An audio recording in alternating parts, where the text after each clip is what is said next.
नमस्कार, आपके साथ मैं हूं दीपशिखा भारद्वाज और आप देख रहे हैं हमारे चैनल का डिजिटल लाइव। हरियाणा में एक ऐसी मौत की खबर सामने आती है जो लोगों के जहन में क्या ये हत्या थी या आत्महत्या, ये सवाल बनकर घूमती रहती है। लोग सवाल पूछ रहे थे कि क्या ये हत्या है, तो वहीं दूसरी तरफ जो टीमें जांच कर रही है उनका ये कहना है कि ये एक आत्महत्या है। अभी इन्हीं दो सवालों के घेरों के बीच में ये गुत्थी कहीं ना कहीं उलझी हुई थी, लेकिन इसी बीच लॉरेंस बिश्नोई की एंट्री हो जाती है और बिश्नोई गैंग का क्या कहना है ये हम आपको बताएंगे हमारे डिजिटल लाइव में। तो चलिए हमारे डिजिटल लाइव की शुरुआत करते हैं सबसे पहले जो मनीषा केस है उससे कि आखिरकार ये पूरा मामला क्या है और अब बिश्नोई गैंग की ओर से क्या कहा गया है। ये पूरी जो एक चीजें हैं कैसे ये चली हैं आगे और कैसे बढ़ रही हैं, इसके बारे में आपको बताते हैं। दरअसल हरियाणा के भिवानी की लेडी टीचर मनीषा का गुरुवार को 9वें दिन अंतिम संस्कार कर दिया गया। अब आप ये सोच रहे होंगे कि आखिरकार 9वें दिन अंतिम संस्कार क्यों किया गया, तो उसके बारे में आपको ये जानकारी दे दें क्योंकि परिवार की ओर से पहले अंतिम संस्कार ना करने की बात कही जा रही थी। कहा जा रहा था कि जब तक दोषियों को सजा नहीं मिल जाती तब तक अंतिम संस्कार नहीं किया जाएगा, लेकिन उसके बाद बैठक चलती है परिवार वालों की, प्रशासन की टीमों के साथ। जो नतीजा निकलता है, परिवार वाले अंतिम संस्कार के लिए मान जाते हैं। एक तरफ जहां उस समय तक हत्या की बात निकलकर सामने आ रही थी क्योंकि मनीषा का जो शव था वो खेत में पड़ा मिला था और पोस्टमार्टम रिपोर्ट में जो खुलासे हुए थे वो चौंका देने वाले थे। उससे कहीं ना कहीं पूरे हरियाणा ही नहीं बल्कि पूरे देश में लड़कियों के प्रति बढ़ते अपराध को लेकर एक रोष की भावना जरूर देखने को मिल रही थी। आपको बता दें कि मनीषा को उनके छोटे भाई नितेश जो कि 13 साल के हैं उन्होंने मुखाग्नि दी। इस दौरान उनके पिता संजय फूट फूट कर रोए और इसके बाद उनकी तबीयत बिगड़ गई। हालात यहां तक पहुंच गए कि उन्हें अस्पताल भी ले जाना पड़ा। मनीषा के शव को गुरुवार सुबह 8 बजे भिवानी के सिविल अस्पताल से सीधा गांव ढाणी लक्ष्मण के शमशान घाट लाया गया और इस दौरान काफी संख्या में ग्रामीण यहां पर पहुंचे थे मनीषा को अंतिम विदाई देने के लिए। जो भी लोग यहां पर पहुंचे थे उनकी आंखों में आंसू थे, सबकी आंखें नम नजर आ रही थी। उन्होंने मनीषा अमर रहे के नारे भी लगाए। अंतिम संस्कार को लेकर गांव में पुलिस भी तैनात रही और इसके साथ रैपिड एक्शन फोर्स की मौजूद भी रही। पुलिस ने बंद रास्तों को जेसीबी के जरिए खुलाया। हालांकि सरकार को भी अभी भी भिवानी में लॉ एंड ऑर्डर का मुद्दा लग रहा है। इसी वजह से भिवानी में इंटरनेट बैन को भी 22 अगस्त सुबह 11 बजे तक के लिए बढ़ा दिया गया और पहले 19 अगस्त की सुबह 11 बजे से लेकर 21 अगस्त की सुबह 11 बजे तक के लिए बंद किया गया।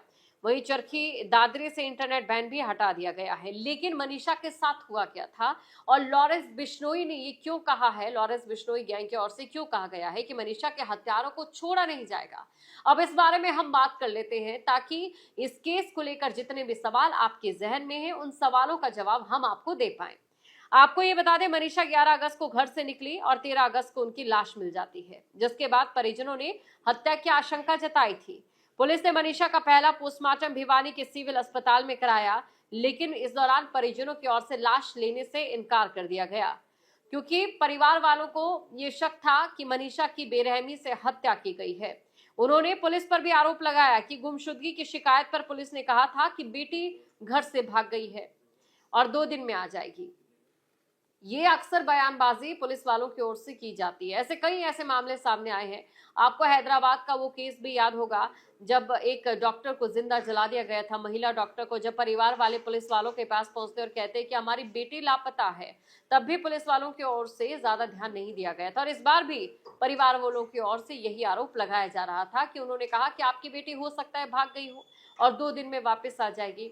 हालांकि ये बेहद शर्मनाक रहता है जब वर्दी वाले अपना काम ना करके इस तरीके की टिक्का टिप्पणी करते हैं जो कहीं ना कहीं किसी की व्यक्तिगत चीज पर होती है आधारित, तो वाकई कई सवाल भी खड़े होते हैं। लेकिन इस खबर पर हम आगे बढ़ते हैं।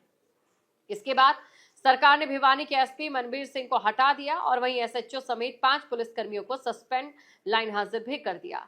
मगर जो परिजन थे वो फिर भी संतुष्ट नहीं हुए, तो पीजीआई रोहतक में फिर पोस्टमार्टम कराया गया जिसमें कहा गया कि मनीषा ने सुसाइड किया है और पुलिस की ओर से एक सुसाइड नोट वायरल कर दिया गया।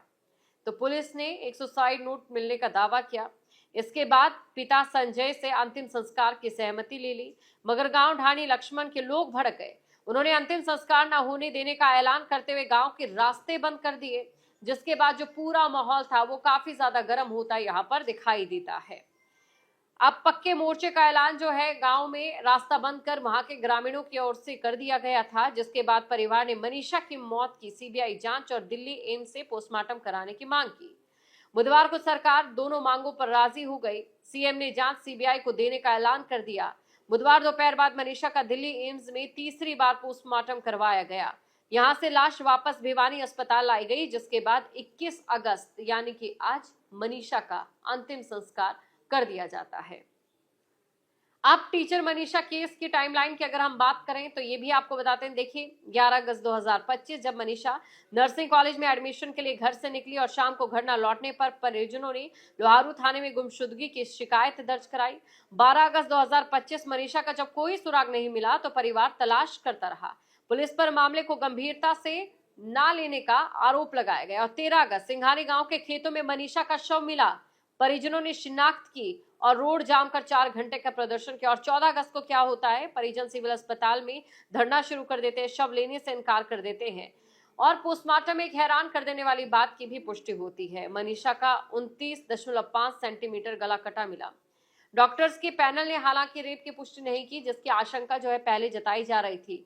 परिजनों ने दोबारा पोस्टमार्टम की मांग की। मुख्यमंत्री ने भिवानी एसपी को हटाया, कई पुलिसकर्मी सस्पेंड किए, दिल्ली रोड जाम किया, बाजार भी बंद रहा।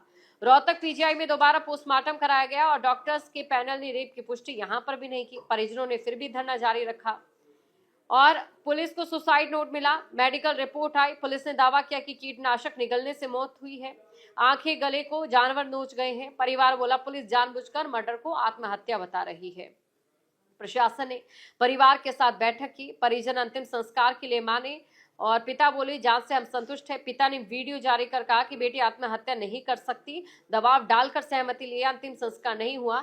अब इसके बाद जो मामले की जांच है वो सीबीआई को सौंप दी गई है। और साथ ही आपको ये भी बता दें कि ऐलान जो है वो किया गया था, क्योंकि सीबीआई को सौंपने का तो तीसरी बार दिल्ली एम्स में भी पोस्टमार्टम हुआ।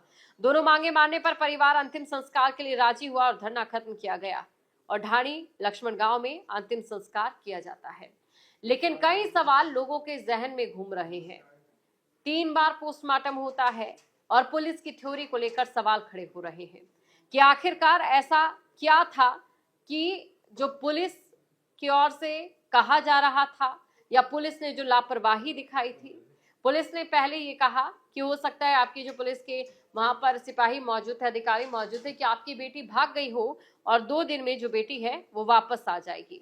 लेकिन अभी जो अपडेट सामने आया है वो ये कि लॉरेंस बिश्नोई गैंग की ओर से भी पोस्ट डालकर चेतावनी दे दी गई। और चेतावनी क्या दी गई है ये भी हम आपको बता दें। चेतावनी दी गई है कि जो भी मनीषा के हत्यारे उन्हें बख्शा नहीं जाएगा, उन्हें छोड़ा नहीं जाएगा। मनीषा की डेथ मिस्ट्री में कुख्यात गैंगस्टर लॉरेंस गैंग की एंट्री हुई। लॉरेंस के साथ ही गोल्डी ढिल्लों ने सोशल मीडिया पर धमकी दी कि पुलिस और सरकार मनीषा को इंसाफ दे वरना हम उसे इंसाफ दिलाएंगे। सोशल मीडिया पोस्ट में गैंगस्टर गोल्डी ढिल्लों ने लिखा, भिवानी के लोहारू में बहन मनीषा की बर्बरता से हत्या हुई। पुलिस और सरकार इंसाफ दे नहीं तो हम बहन मनीषा के इंसाफ दिलाएंगे, चाहे गलती करने वाले कोई भी पावरफुल आदमी हो। हालांकि देखिए हमारा चैनल इस पोस्ट की पुष्टि नहीं करता है जो पोस्ट आप देख रहे हैं, लेकिन गोल्डी ढिल्लों की ओर से ये पोस्ट किया गया है। वहीं दूसरी तरफ हरियाणा महिला आयोग की चेयरपर्सन और विनेश फोगाट भी यहां पर पहुंची थी और साथ ही आपको ये बता दें कि पुलिस यहां पर हाई अलर्ट पर है और दंगा रोकू वाहन, रैपिड एक्शन फोर्स तैनात यहां पर किए गए हैं, क्योंकि हालात इस तरीके से बनते नजर आ रहे हैं। कहीं ना कहीं परिवार की ओर से पहले सहमति तो ले ली जाती है अंतिम संस्कार की, लेकिन साफ नजर आ रहा है कि परिवार भी इससे संतुष्ट नहीं है और ना ही संतुष्ट है वहां के गांव वाले, ना ही संतुष्ट है वहां के लोग, जिनको लगातार ये लग रहा है कि मनीषा के साथ कुछ तो बुरा हुआ है और कोई तो ऐसी बात है जो पुलिस की ओर से छुपाई जा रही है, कोई तो ऐसी बात है जो किसी पावरफुल इंसान के इस पूरे केस के पीछे होने का कहीं ना कहीं संकेत जरूर दे रही है। लेकिन बड़ा सवाल ये है कि आखिरकार जो मन में तमाम सवाल उमड़ रहे हैं, जो अलग अलग थ्योरीज जो है निकलकर सामने आ रही, गांव वालों का कुछ और कहना है, परिवार वालों का कुछ और कहना है, पोस्टमार्टम रिपोर्ट कुछ और कह रही है। इसके साथ ही 1 बार नहीं 3 बार पोस्टमार्टम करवाया जा रहा है, अलग अलग तरीके की पुष्टि की जा रही है। एक तरफ कहा जा रहा है, अगर पीजीआई की रिपोर्ट की बात करें तो जो शरीर था वो मिट्टी से सना हुआ था, लेकिन दूसरी तरफ जब डेड बॉडी आई तो वो पूरी तरह से साफ थी। क्या पुलिस ने डेड बॉडी से मिट्टी हटा दी थी? कई ऐसे सवाल हैं जो लोगों के जहन में घूम रहे हैं। कई ऐसे सवाल हैं जो ये लगातार ग्रामीण पूछ रहे हैं कि आखिरकार मनीषा के साथ क्या हुआ था। मनीषा ने आत्महत्या की और कैसे इतनी जल्दी जो बॉडी है वो डिकम्पोज होने लग जाती, क्योंकि शायद 2 से 3 दिन बाद ही मनीषा की जो डेड बॉडी है वो मिल गई थी। तो ऐसे में बॉडी का इतनी जल्दी डिकम्पोज होना ये बड़ा सवाल खड़ा करता है। जहर की पुष्टि हुई है तो 29 के करीब जो माफ कीजिएगा जो 29 सेंटीमीटर के करीब जो गले पे कट का निशान है वो कहां से आता है। जानवर आंखें नोचकर खा जाते हैं या शरीर पर कहीं पर किसी भी प्रकार का कोई हमला करते हैं तो वहां पर किसी जानवर के पंजे के निशान क्यों नहीं थे, या जानवर के जो कोई एक आशंका जो जताई जाती कि अगर यहाँ पर कोई जानवर आया होगा तो उसकी मौजूदगी को लेकर भी कोई सबूत मिलता है, वो सबूत वहां पर क्यों नहीं थे। कई ऐसे सवाल हैं जो इस समय लोगों के जहन में घूम रहे हैं। बहरहाल जांच सीबीआई को सौंपने का ऐलान तो कर दिया गया है, लेकिन जांच सीबीआई को जब सौंपी जाएगी और उसके बाद क्या निकल कर सामने आएगा ये देखने वाली बात रहेगी। जहां भक्ति है हर शब्द में, कथाओं में छिपे हैं दिव्य रहस्य और ज्योतिष देता है जीवन को दिशा। धर्म से जुड़ी हर बातों को जानने के लिए हमारे चैनल स्तुति को सब्सक्राइब करें। चैनल पर जाने के लिए इस लिंक पर क्लिक करें।